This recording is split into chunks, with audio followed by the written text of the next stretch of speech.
Muy buenas noches con todos los radioescuchas de Radio Latino 2. Un cordial saludo de parte de Luis Montalvo desde Virginia. Nuestro amigo Wellington Pérez tiene una actividad, está un poquito atareado, así que creo que se nos ha de reunir un poco más tarde. Esperemos que pueda culminar con sus obligaciones a tiempo para poder estar con nosotros. Dentro de unos minutos, si no me equivoco, también estaremos entrando a Ecuador, a la transmisión, así que un cordial saludo a todos los ecuatorianos allá en nuestro país continental. Y bueno, disculpen por la tardanza, un poquito de problemas técnicos y un día bastante, pero muy ocupado.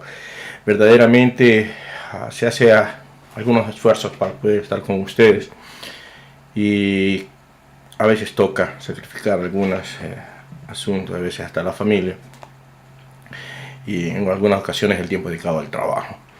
Bueno, esto también es un trabajo que se lo hace con mucho cariño para ustedes, al menos tratar de dar una opinión diversa a la que generalmente nos hacen llegar, o un punto de vista de pronto el mejor o de pronto errado, pero tratamos de ver los dos lados de la moneda. Y como siempre, esta labor que hacemos es sin ningún tipo de salario ni costo que nos represente un rublo para nuestros ingresos económicos.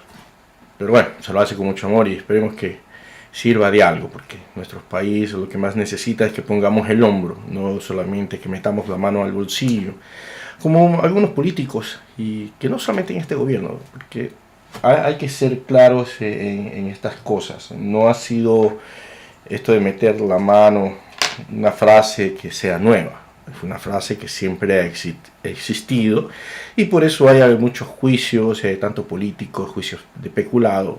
Bueno, que a veces las sentencias son ridículas, ¿no? Como la del ex ministro, que es lo más sonado que hay ahora, de deportes, 90 días de cárcel y $190 de multa. O sea, verdaderamente dicen uno tiene que proyectar lo que se busca, ¿no? Y verdaderamente pienso, desde mi punto de vista muy personal, que con esto de aquí lo único que se está proyectando es decir, vengan, saquenos a nosotros los pueblos y no hay ningún problema, te pasas unos días, de pronto te encerramos, después termina el juicio, de pronto supuestamente te sentenciamos, pero ya has cumplido los días y digamos algo que la pequeña propina que puedas dar para decir que te hemos multado. Entonces esas son cosas que dan pena, o sea, pena en el sentido de no saber hacia dónde va a terminar el país. Les presenté una canción de un artista cubano, Virulo, actualmente radicado en México, si no me equivoco. ¿Y por qué busqué este tema? Oh, disculpen, parece que tengo un poco desabrochada la camisa. Ok, no quiero dar envidia a nadie, es una broma. Bien, ¿por qué busqué este tema? Porque él habla sobre La Habana, una ciudad cubana que mucha gente la admira y la respeta, que son turistas. Siempre digo que las cosas hay que ver las dos caras, ¿no? Entonces, para el turista le presentan una y en esta canción es tal como lo ven la mayoría de los cubanos. Recuerdo que algunos amigos míos, entre ellos ex seleccionados de voleibol en la época de los 80, algunos de ellos lograron irse para Cuba a seguir estudiando. Entonces, tengo conversaciones con ellos y me decían, hermano, a nosotros nos está, bueno, así, como los cubanos, vinieron todos cubanizados, hermano, dice, nos trataba muy bien, la comida muy buena, pero eso sí, teníamos zona restringida donde no podíamos ir porque verdaderamente no querían que vean la cara fea de Cuba. Y era sorprendente, porque bueno, había pasado algunos años en Cuba este amigo, y era lógico que viniera con el acento, ¿no? Aunque le cuento que también vino un poquito más con esto de viva el Che, viva Fidel, ¿no? Pero sí contaba que había esta parte oscura de Cuba. Y y como que ahí se ponía un poco a razonar en el asunto de por qué vive el Che, por qué vive Cuba, si cuando verdaderamente el resultado final del que vive actualmente el país cubano, y que hay muchos cubanos que están saliendo de ahí por algo, ha de ser. Entonces él me decía, hermano, en verdad uno como que mentalmente se lo manipula. Le manipulan que uno llega a tener una imagen cuando verdaderamente la situación es otra. Es lo mismo que vive Venezuela. Al principio todo era de oro. Y bueno, veamos a lo que terminó ahora. Bueno, claro, le echan la culpa al señor Maduro. Si tiene la culpa, sí, fue parte de un régimen bastante anterior. Así que sí tiene parte de culpa, pero como presidente culpable total de lo que está sucediendo en Venezuela, no lo creo. No lo creo. Porque en tan poco tiempo no se destruye un país de la manera que nuestro país hermano Venezuela está viviendo. Al punto de que llegó la escasez hasta de papel higiénico. Grandes colas para comprar lo básico, si es que llegas a comprar. Y que la preferencia generalmente se da a aquellos que forman parte de un partido político, en este caso a los chavistas. Entonces eso me da a preocupar. Primero lo que sucedió en Cuba, lo que canta Virulo, ¿no? Y lo que se va dando en Ecuador. Algunos me han de preguntar por qué traigo este tema. Porque con todas estas cosas que se está sucediendo tanto que ha sucedido en Cuba como está sucediendo en Venezuela, se da una pugna de poderes. O sea, aquellos que están en el gobierno y aquellos que están luchando por salir de un régimen totalitario, no dictador, totalitario. Porque la dictadura generalmente se da con otro tipo de abusos, ¿no? Pero la diferencia es muy poca entre un autoritario y un dictador. Entonces, ¿por qué vengo a traer toda esa impugna? Porque ahora último ha habido la alerta o la advertencia que se viene el fenómeno del niño. Algo que lo vivió a algunos presidentes, especialmente Febres Cordero, vivió un fenómeno del niño bastante fuerte, salió muy bien parado. De pronto, eso fue uno de los motivos, en mi opinión muy personal. Yo en esa época era todavía estudiante, como dice el señor presidente actual, un lanzapiedra, porque sí, nosotros salíamos a la calle a protestar y cuando nos lanzaban las bombas lacrimógenas, nuestra respuesta eran los piedrazos a los policías. Eso es normal, eso toda la época se dio. Ahora ya se ha evitado, me parece excelente, que de cierta forma todas estas amenazas y todo eso han hecho, pero el exceso también perjudica, porque ahora ya no hay esos grupos que salían a protestar, ¿no? Cuando venían los paquetazos, la elevación de los productos básicos alimenticios, el pan, la leche. Bueno, eso es algo que podríamos hablar en otro caso para recordar todo lo que generalmente venía en los paquetazos, ¿no? Pero se vino un fenómeno de niño y me preocupa especialmente lo que se ve en Venezuela, de que si no eres del partido no tienes preferencias. Y algo que se dio con el gobernador del Guayas, con el señor Panchana, justamente la alcaldía, o los miembros de la alcaldía, más el benemérito cuerpo de bomberos de Guayaquil, que fue rescatado y poco a poco iba mejorando hasta llegar a ser uno de los uno de los cuerpos bomberiles de mejor profesionalismo en todo el país. Entonces organizaron y llamaron a los demás organismos de la ciudad y del estado para hacer prácticas conjuntas para poder confrontar este tipo de fenómenos o calamidades de cualquier índole.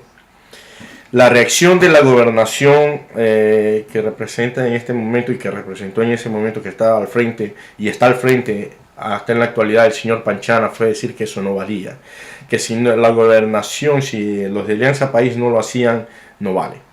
Entonces esta situación me preocupa porque se da la respuesta del señor alcalde que dijo, o sea, que si yo no tengo una camiseta verde no me rescatan.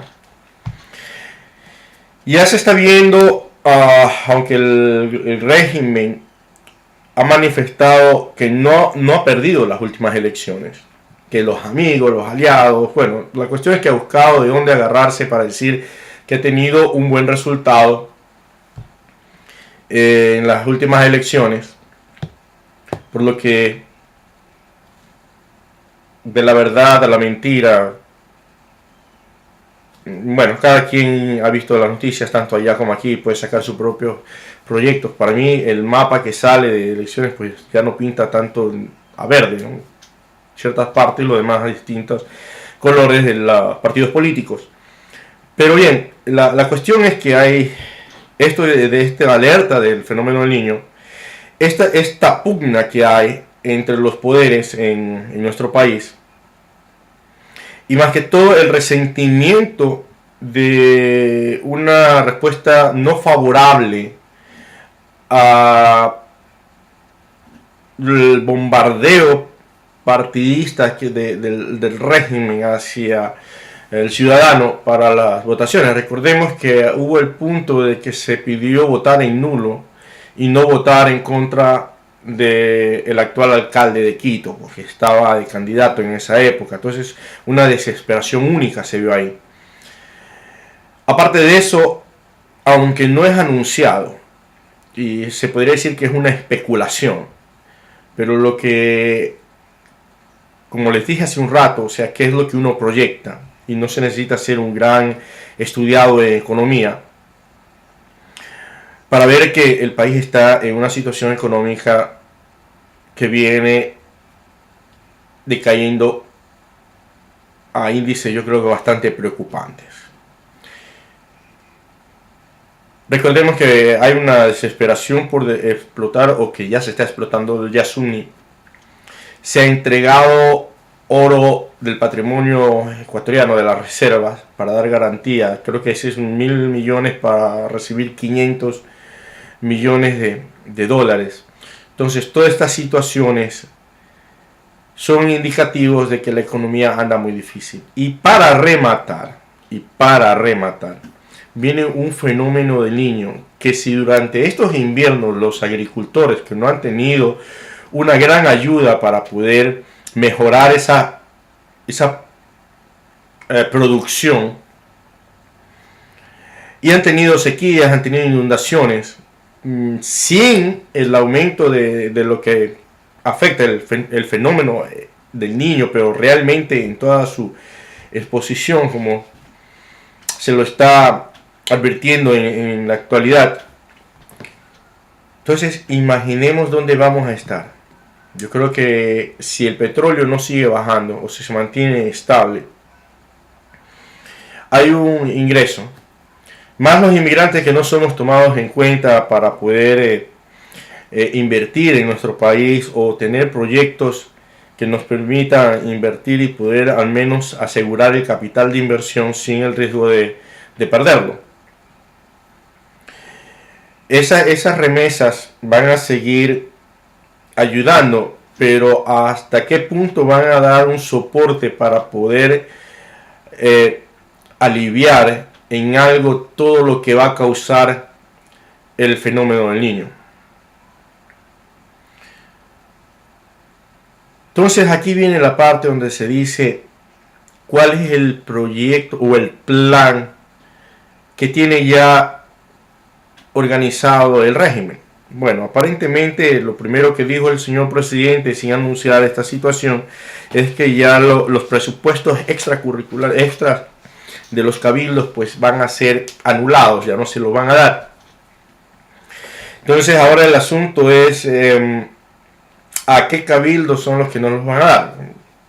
Digamos que la mayoría, porque Alianza País no ha logrado captar todos los cabildos y prefecturas del Ecuador.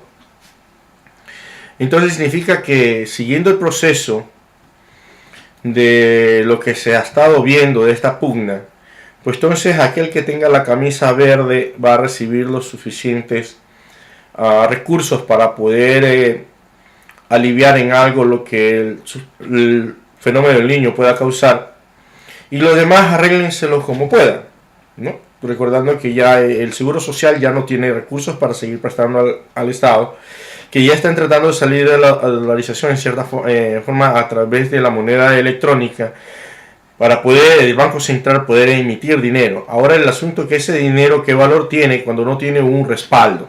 ¿No? Algunos explican que no es así, que es simplemente de que se deposita el dinero en tu cuenta y debes estarlo cargando, pues tienes un sistema de pago electrónico. Pero hasta la actualidad nadie lo ha explicado de los que están motivando o preparando este sistema, o que han preparado, no dan una explicación clara de cómo va a funcionar y de dónde van a salir los famosos recursos. Si van a seguir normalmente los depósitos en efectivo o a través de moneda firme, o van a hacerlo como las liquidaciones a los profesores, que le van a dar bonos. Así que, ¿qué es lo que van a hacer? Es la pregunta que yo como ciudadano me tengo. Explíquenos, porque se nos viene cosas muy difíciles. Entonces, a llegar al punto de que uno va a ver cuál es la mejor opción, si seguir mandando dinero a nuestros familiares o tratar de sacarlos hacia donde nosotros estamos. En este caso, pues va a haber un movimiento de ecuatorianos nuevamente, como en la época del feriado bancario. Porque si el gobierno mal acostumbrado, y hay que decir así, a que los grupos menos favorables hayan estado servidos del dinero, no del gobierno, sino del mismo pueblo, de aquellos que pagan sus impuestos, que pagamos sus impuestos, que no está mal, o sea, una ayuda es buena. Mantenerlos constantemente sin darles las herramientas necesarias para que puedan sobresalir por ellos mismos, definitivamente esto es malo. Tanto como aquel ingreso increíble que ha tenido el gobierno y que ha sido despilfarrado de cierta forma, y como no se podría decir cuántos ex ministros del deporte existen en este gobierno, porque solamente es el único caso que verdaderamente se ha seguido, que ha sido tan descubierto, porque se lo encontró infraganti, tragándose los cheques, dinero en efectivo, y por lo tanto está la sentencia aquí, y que es ridícula, pero bueno, hay una sentencia. Ha habido también casos sonados, como lo de la narcovalija, que no es algo que yo lo diga, lo estoy inventando, ha sido algo internacional. Y lo mismo, siempre he dicho, no estoy vinculando al señor Patiño sobre el asunto de que él ha sido el culpable de esto. Lo único que siempre digo es el señor Patiño como ministro ha tenido a cargo un organismo y se salió de su mano. Entonces yo pienso que lo más lógico debía haber sido él sancionado o retirado de la cartera a la cual se le presentó una situación tan fuerte como hacer un escándalo de estas magnitudes. Pero no, fue ratificado en su cartera y viva la fiesta. O sea, la frase del señor presidente, a algunos sufridores, para los sufridores, se mantiene Patiño en su cargo. No creo que sean sufridores, no creo que seamos sufridores. Lo que sí somos es críticos de que se debió haber hecho algo, especialmente cuando solo los culpables, entre comillas, fueron capturados en Italia. Pero los que llevaron la droga, la que empacaron, la que la enviaron, hasta el día de hoy no hay un seguimiento de las personas que estuvieron involucradas en el país sobre eso. Es más aún, el señor Chiriboga, y eso está en una entrevista que le hacen, él dice: nosotros no podemos juzgar a una persona dos veces el mismo delito. Pero la cuestión es que los señores que se agarraron en Italia vivían en Italia, ellos no estuvieron, pues, o al menos si es que estuvieron, ¿quién les permitió ingresar a las oficinas o a las bodegas o el sitio donde se empaca la famosa cartera diplomática o el portafolio diplomático? Entonces deben de estar esas personas siendo investigadas, pero tampoco ha habido. Entonces todas estas situaciones dan temor. Dan temor de que nuestro país llegue a un punto como de Venezuela, con una ayuda muy fuerte, que esto causaría la aceleración de un proceso que en Venezuela ha tomado entre 3 y 15 años en relación a por el famoso fenómeno del Niño, que ya muchos, especialmente los que hemos tenido la oportunidad de vivirlos, son terribles, definitivamente son terribles, las inundaciones son terribles, la pérdida de los agricultores son millonarias.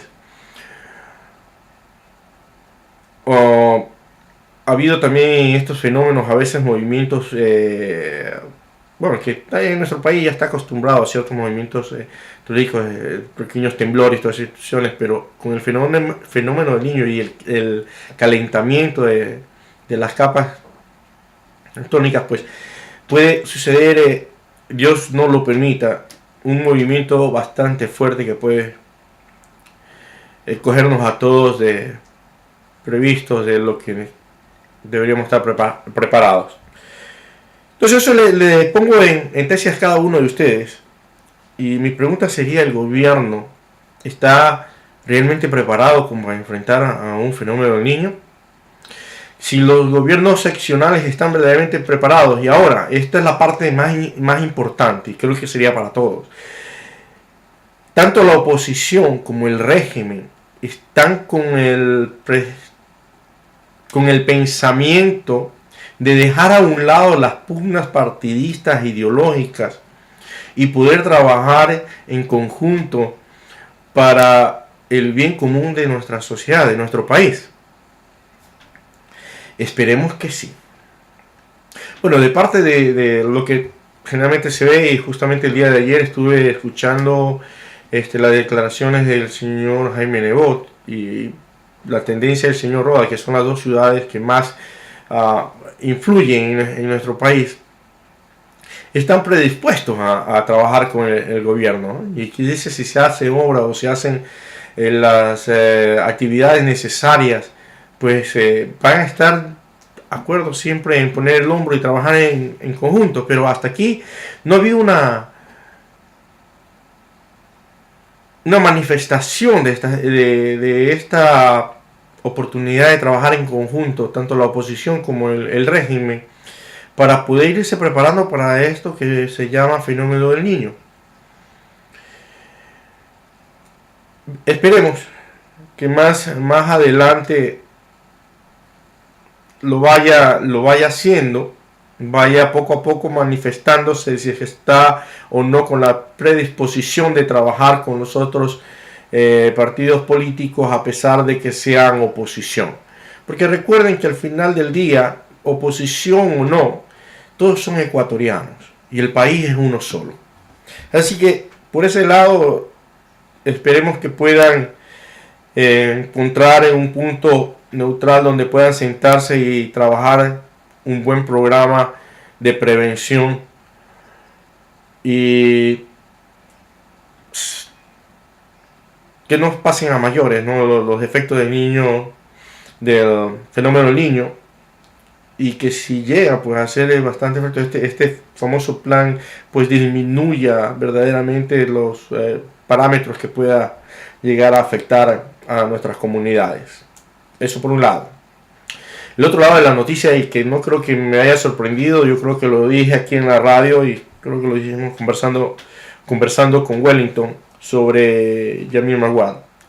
Definitivamente soy uno de los tantos ecuatorianos que perdió parte de dinero en el famoso feriado bancario, pero aún así yo lo veo al señor Yamil como una víctima de grupos que siempre han estado enquistados en el poder, no importa de qué partido político sea, no importa la ideología, siempre de una u otra manera hay un grupo que es difícil identificarlo, aunque si vemos los listados de gobiernos anteriores y del actual, lo vamos a poder identificar. No me he tomado la molestia de hacerlo, pero veo rostros conocidos desde mi época de juventud, que más o menos también como joven he tenido cierto tipo de tendencia política. Ahora, aunque no soy afiliado a ningún partido político y trato de ser muy neutral, yo no voy a negar que me gusta cierta tendencia filosófica de cómo poder servir al pueblo. Pero bueno, estos grupos siempre han estado, pero el punto aquí es el señor Jamil Maguad, que fue puesto en la cartilla roja para poder ser capturado a través de la Interpol. Algo que festejaron con bombos y platillos como un gran logro.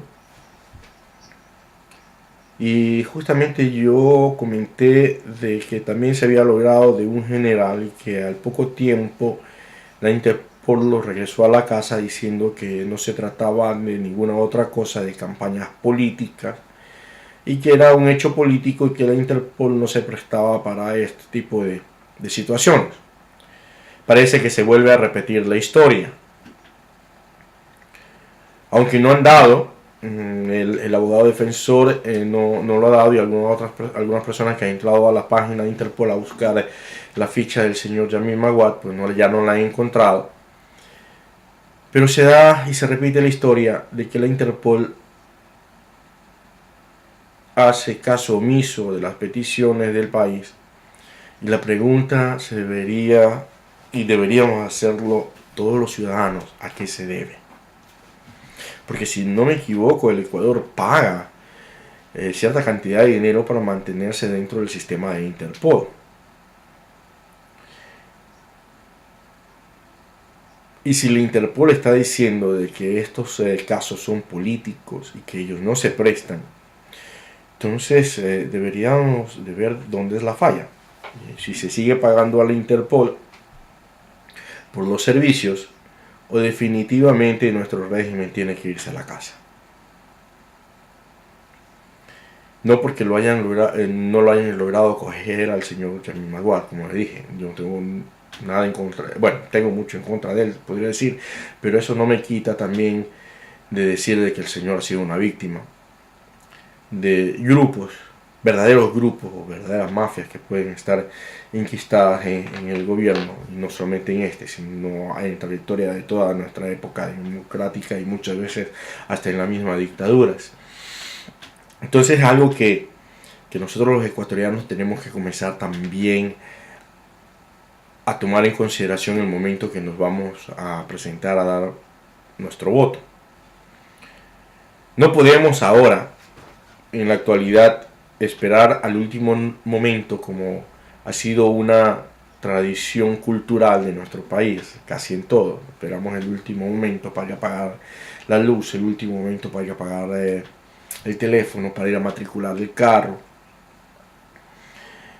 Y todo así, esperamos para el último momento. Yo creo que en la actualidad Ecuador ya no se puede dar ese lujo. Los ciudadanos, nosotros ya no podemos dar ese lujo y tenemos que comenzar a tratar, o como dicen, agarrar al toro por los cuernos.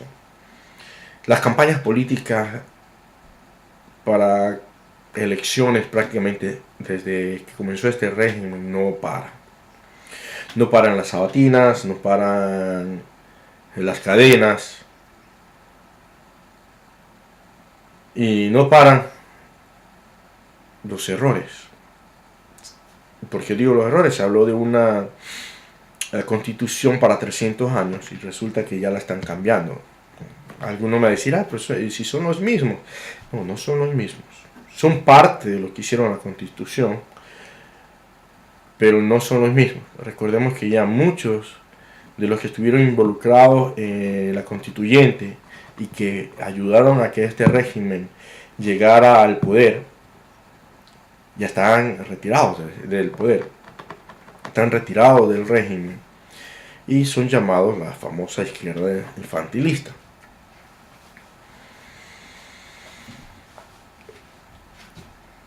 Se vienen años, espero estar equivocado también en esto, se vienen años muy difíciles para nuestro país.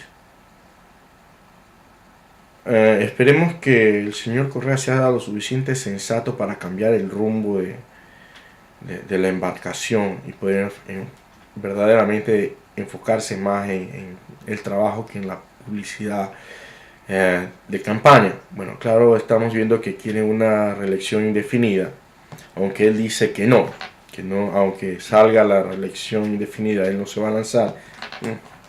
No sé, ¿ustedes les creen? Yo verdaderamente no le creo. Pero bien, si fuera ese el caso, que es su última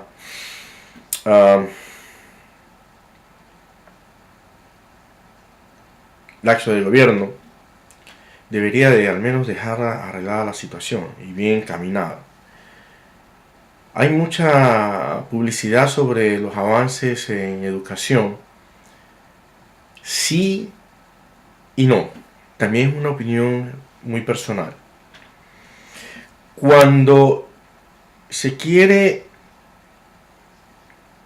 educar al pueblo, cuando se quiere avanzar, y es algo que Correa también ha tomado en cuenta la consideración de Corea y otros países que han salido del subdesarrollo al desarrollo, pero él se ha olvidado en la fórmula o en la ecuación de ver algo muy importante.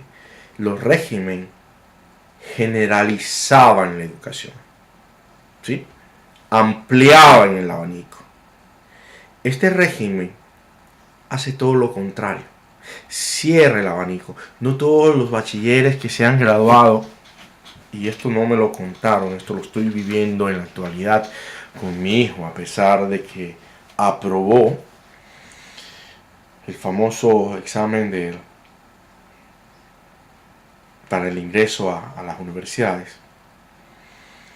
Como no quieren darle la carrera que él sugiere o quiere, entonces ahora lo dejan para el último momento y comienzan a los que ellos sí favorecen. No sé cómo lo favorecen o no, pero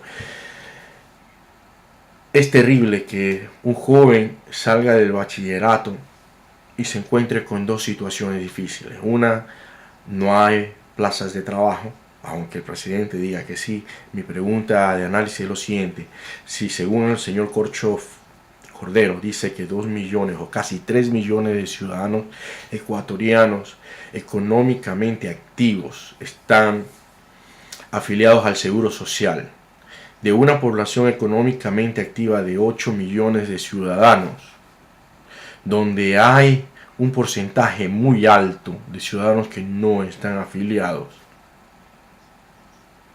entonces ¿cómo puede decir que no hay desempleo? Porque para estar afiliado al Seguro Social, aparte de los afiliados voluntarios y otras afiliaciones como la afiliación de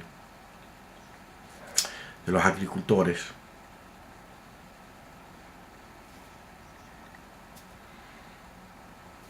hay muchos que no lo están. Entonces estas personas que están en edades económicamente activas, ¿qué están haciendo?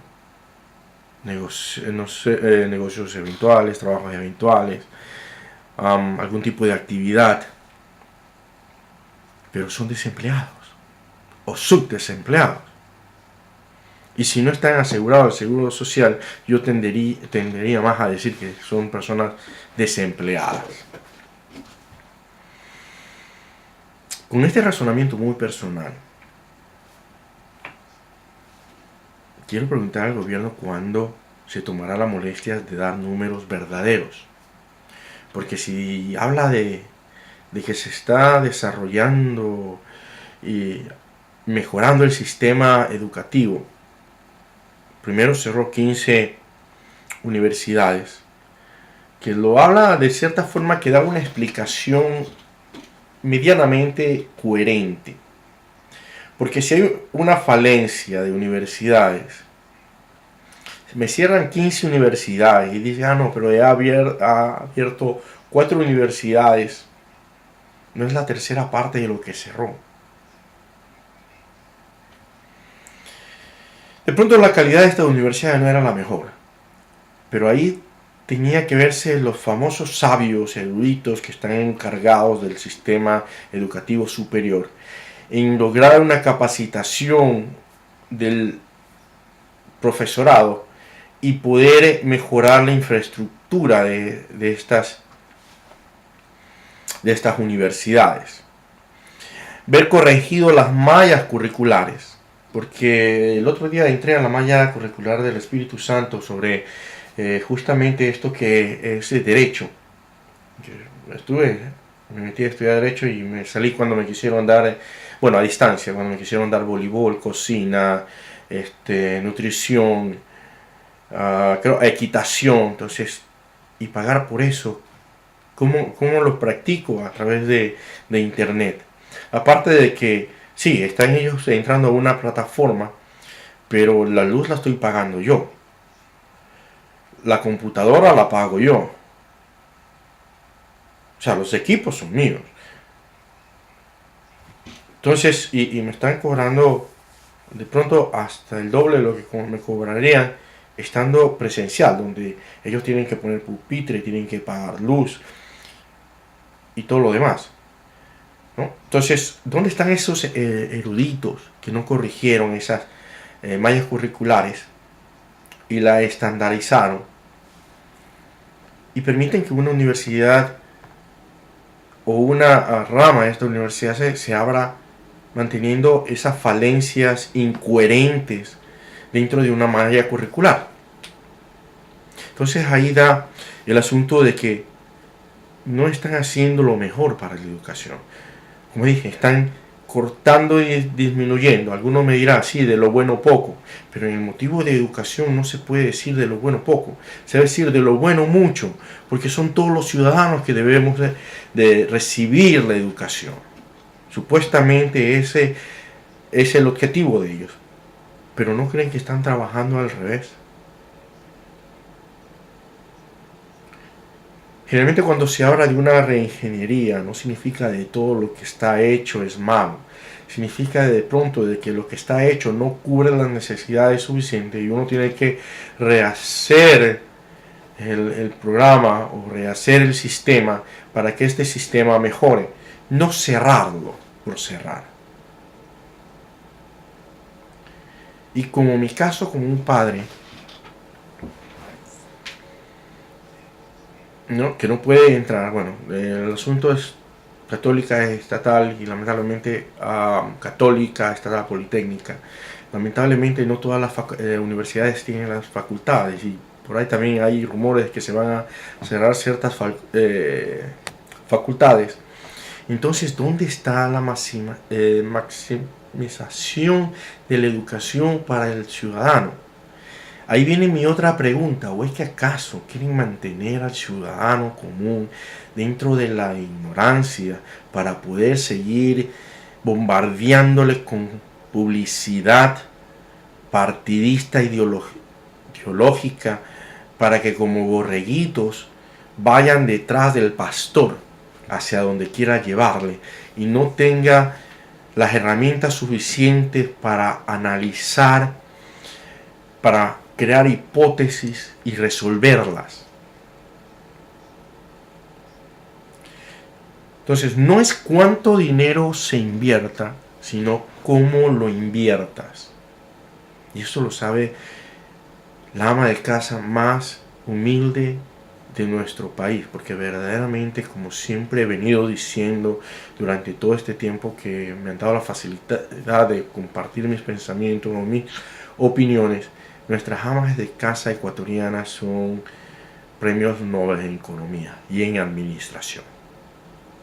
Porque a pesar de todas las falencias, se las ingenian para que no falte el alimento en las mesas de sus hogares. Y los padres también, que se ingenian de una u otra forma para tratar de llevar los alimentos. Algunos de una forma honrada y que verdaderamente son héroes para mí. Otros lamentablemente se desvían por el camino y caen en ciertas situaciones ilegales o a ciertos grupos que los llevan a delinquir. Eso es preocupante porque según los índices de atraco, de asalto y todo eso son altos en nuestro país. ¿Y cómo solucionarlo? Si las inversiones son enormes, pero los resultados son minúsculos. Todavía me sigue en mi cabeza sonando la declaración del señor presidente en España, donde dijo que para poder ver el resultado de lo que están haciendo tenemos que esperar 20 años. 20 años, más el tiempo que tiene el gobierno son 28 años. Pongámosle para redondear todo 30 años. En 30 años nuestro país desaparece. Y ya los resultados se están viendo de las situaciones.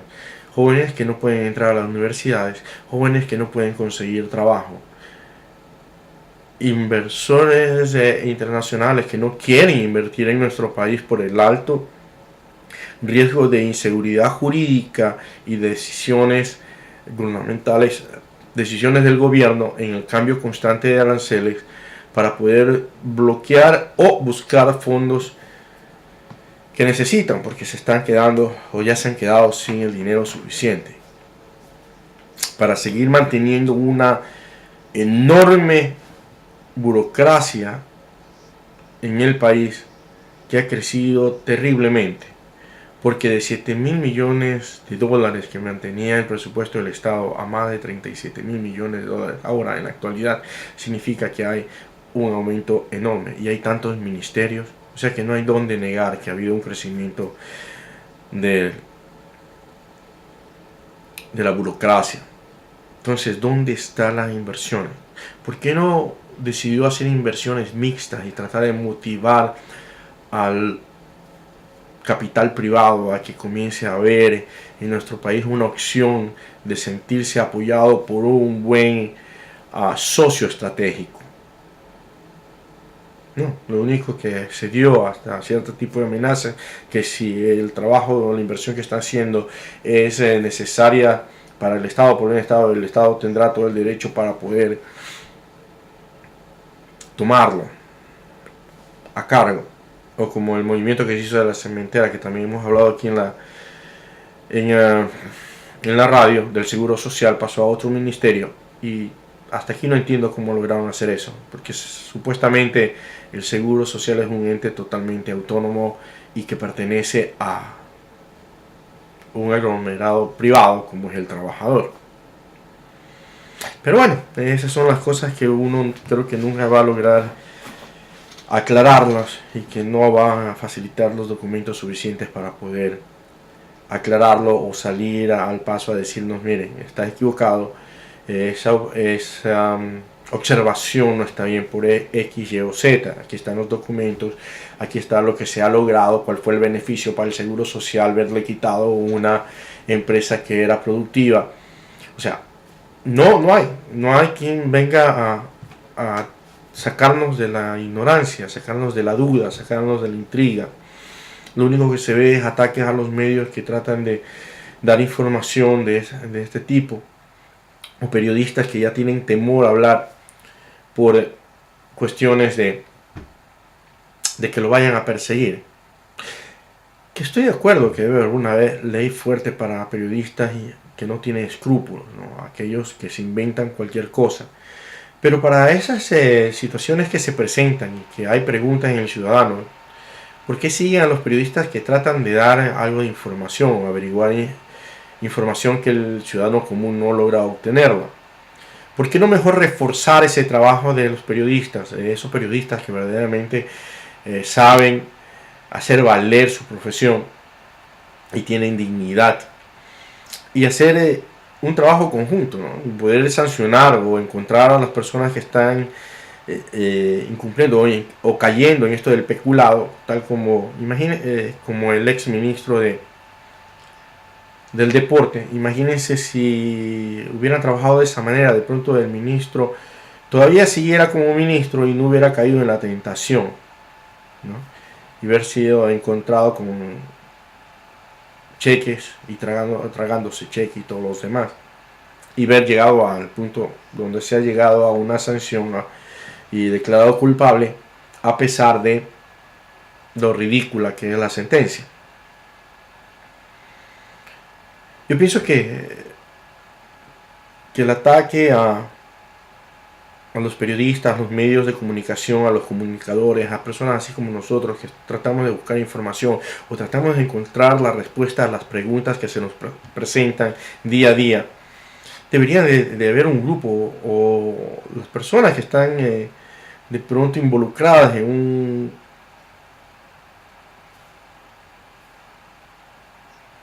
supuesto hecho no muy claro, deberían de salir con documentos suficientes y mejor debe estar dedicado a hacer juicios, mejor salir y explicar, que la ciudadanía va a quedar más satisfecha con buenas explicaciones y documentos bien claros, que llegar a corte y ver solamente que ha sido manipulado el asunto y que llega a sentencias tan ridículas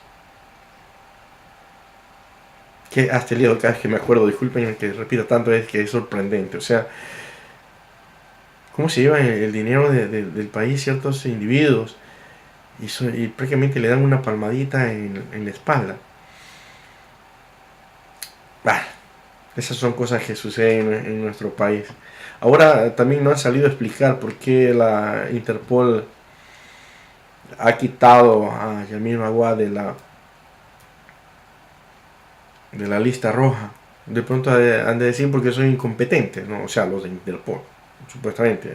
Alguna excusa sí han de salir al paso, pero nunca han de tomar la responsabilidad de decir, saben que nosotros estamos mandando demasiadas señales equívocas hacia el exterior y hacia estos organismos que nos podrían ayudar a capturar a supuestos individuos o entidades que nos están saqueando. Y un caso tenemos el señor Dusac.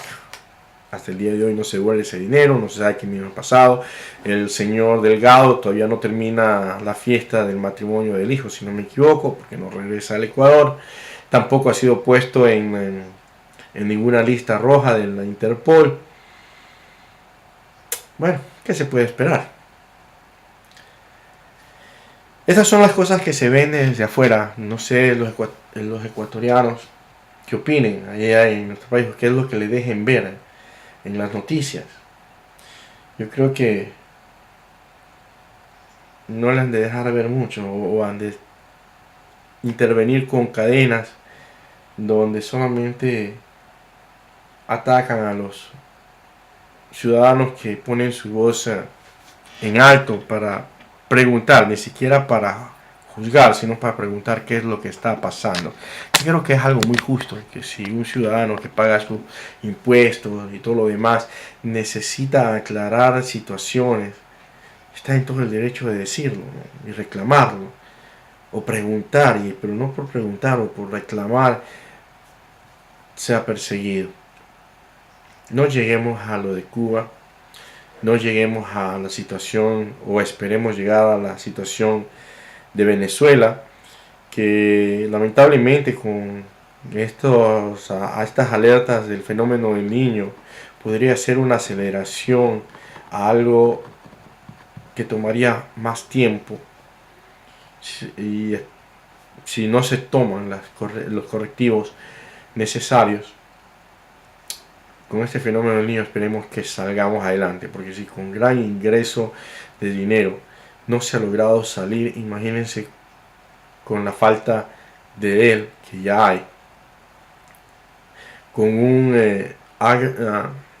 sistema agrícola que no ha sido muy favorecido en el sentido de tecnificación, de tratar de mejorar la producción, el comercio hacia afuera de los productos ecuatorianos, claro, de los excedentes. Tampoco podemos mandar todo y dejar al pueblo con hambre, ¿no? O como el caso de pronto fui muy tarde al mercado cuando estuve en Ecuador y ya no veía pues esos tomates rojos bien apetecibles, sino unos tomates un poco ya como deshidratados, como que hubiera sido el rechazo en lo que ya salía a los mercados. Lo demás todo se está yendo, lo poco que se produce se está yendo al exterior, que tampoco es bueno. Bueno, señores, ya eso queda en cada ciudadano tratar de buscar más información. Esto es lo que yo he logrado obtener especialmente en estos días que he estado un poco atareado. Y han nacido todas estas preguntas que quisiera que alguien me pudiera contestar. Por ejemplo, ¿qué es lo que está, hacia dónde quieren llegar con la educación superior? ¿Qué beneficio verdadero están causando hacia los nuevos bachilleres?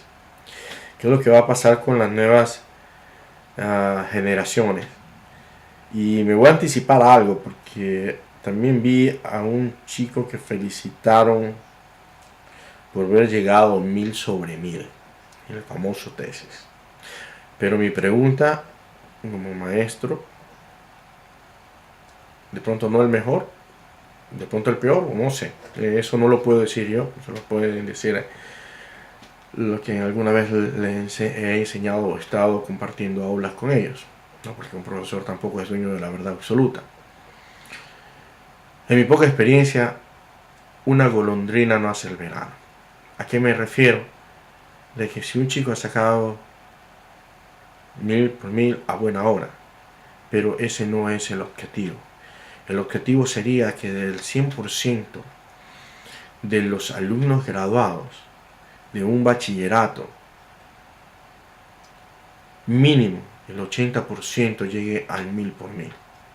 Se están enfocando tanto en las universidades, pero no están haciendo el trabajo donde más deben de hacerlo, y quedaría un tiempo de espera menor al que ellos están proyectando, como sería en las bases, en las escuelas, en los colegios, mejorar el sistema o el pensum académico, quitar tanta, y voy a decirlo así verdaderamente, tanta materia ineficaz que hace perder el tiempo a las materias que verdaderamente son necesarias en el diario vivir de un ente productivo.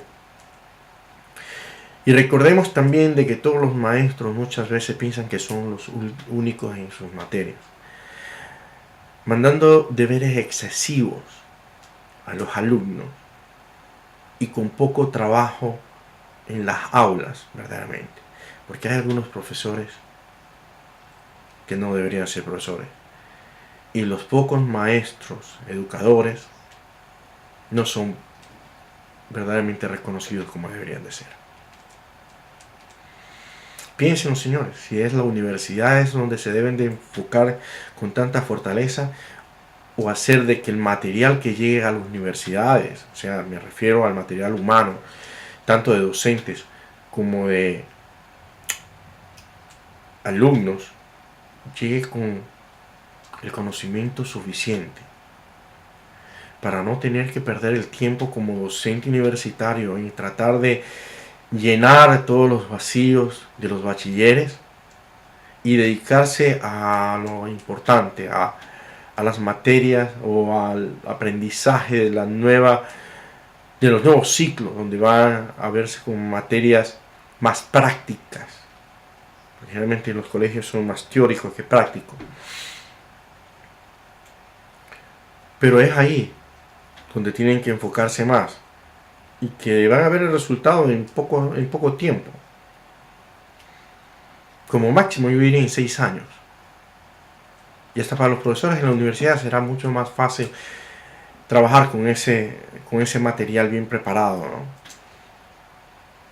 Y no discriminar, no porque un profesor es contratado y no por nombramiento significa que es malo. Yo creo que se debe de verdaderamente valorizar a los profesores. Y no solamente preguntar títulos, sino tomar tesis a los alumnos y no para mediocrizar a un alumno o a una institución, sino para saber realmente dónde están. Yo pienso que eso es lo primero que se debe hacer. Los tesis para saber en dónde estamos. Y de ahí partir hacia dónde queremos llegar. Por lo que he estado viendo en en estos últimos años no creo que están haciendo eso. Quieren llegar a empujones a un lugar sin considerar a los demás y pensando de que muchos alumnos, y esto lo digo porque hay algunos que tienen una memoria increíble y memorizan tan bien lo que escuchan como lo que leen, que cuando van a los exámenes, que generalmente son teóricos, lo pasan muy bien y llegan a ser hasta abanderados. Pero cuando llegan a hechos realidades, y esto se da en un antecedente que lo pueden conseguir ustedes en Google, de que muchos de los abanderados en nuestro país no llegan a ser profesionales de éxito. ¿Por qué? Porque no debemos de confundir la memoria con la inteligencia. Al alumno no solamente hay que hacerlo que memorice, sino que también analice, critique y desarrolle. Entonces, cuando se logre eso, que puedan actuar en las diferentes etapas y situaciones que se les presenten en la vida, vamos a tener entes dotados, no solamente de memoria, sino en todos los niveles que se pueda creer. Bueno, creo que es todo lo que puedo compartir con ustedes. Voy a darle un poquito más de música. Espero que les guste la siguiente canción. Son medio chistosas de este caballero de Virulo.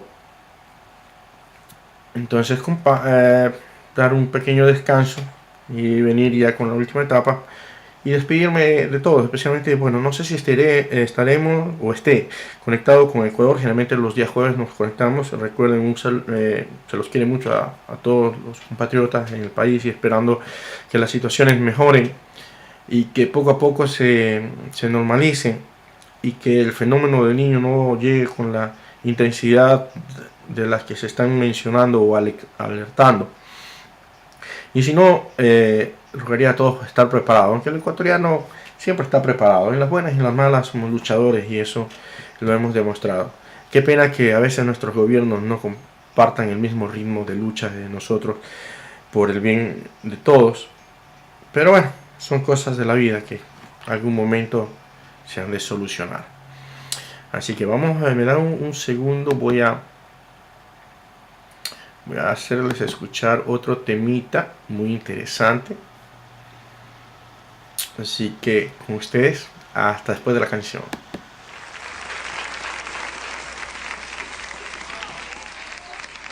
México es un país increíble. La variedad gastronómica de México es aplastante. Es el tercer país en el mundo por su variedad gastronómica. Primero está la China, después está India y después está México. Una cosa impresionante la cantidad de platillos que hay en cada región de este país. Pero imagínense ustedes, los cubanos tenemos la desgracia de que vinimos al mundo con 4 papilas gustativas nada más. Tenemos una para arroz con frijoles negros, otra para picadillo, otra para carne de puerco y la otra para platanito. Se acabó. Ahora, imagínense ustedes con esa herramienta enfrentarse a un mole. Es un abuso. Uno no está preparado. La primera vez que yo probé un mole que agarro, que pensé que no.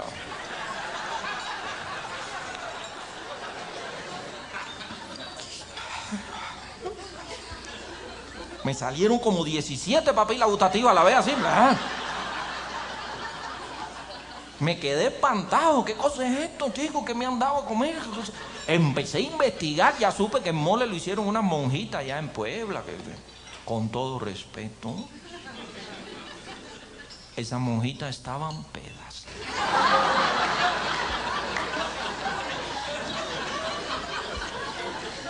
Peda, fumar, marihuana, algo. Oye, no se puede mezclar chile y chocolate y quedarse tan tranquilo. Eso no es natural. Yo me imagino la situación. La madre superiora, sabrosa ahí, ya. Las monjitas correteando ahí por la cocina del convento. Madre, que encontramos un pancito viejo, échale ahí. Madre, que hay una tortillita, échale también. Aquí tenemos unos platanitos, échale también los platanitos. Madre, ¿no quiere tomarse un chocolate para que se mejore? Échale chocolate también. En eso le toca. Madre, que viene el obispo. Dale, eso mismo. Y ahí está el mole. Es un platillo impresionante. Ustedes han visto la cantidad de ingredientes que tiene un mole. Yo hasta me compré una conservita de esa, una conserva de mole en el súper. 20 y pico de ingredientes. Imagínate los cubanos con 4 papilas gustativas. ¿Cómo hacemos? Como a 15 sabores le toca a cada papila gustativa, ¿no? Para volverse loco. Para que me crean en Cuba lo que significa el mole, yo hice una canción con todos los ingredientes del mole. Vamos a hacer.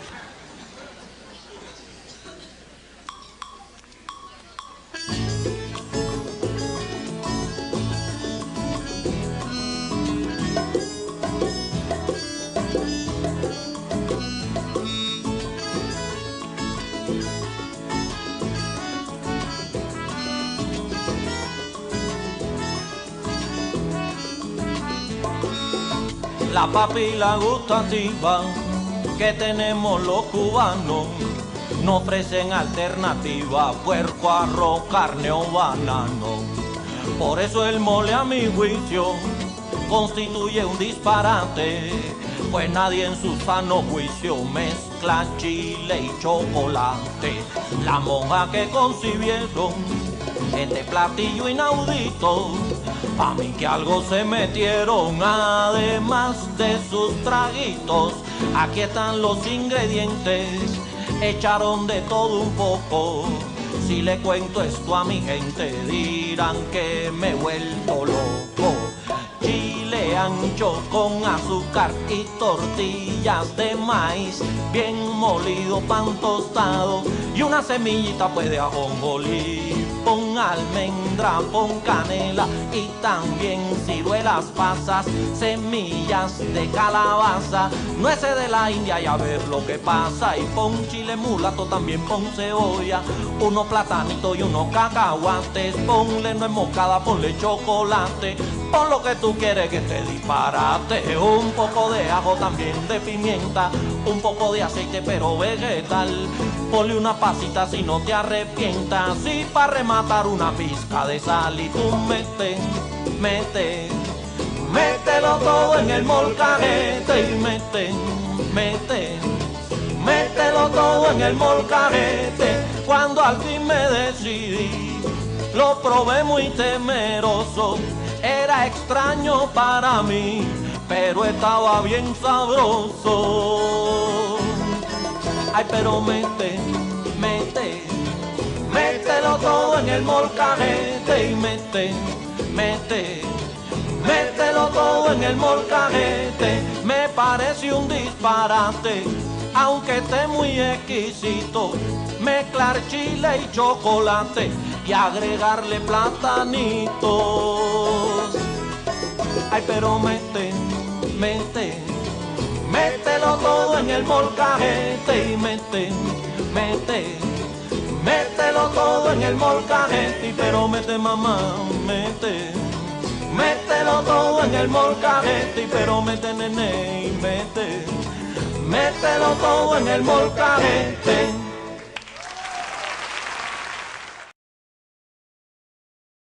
Muy buenas noches.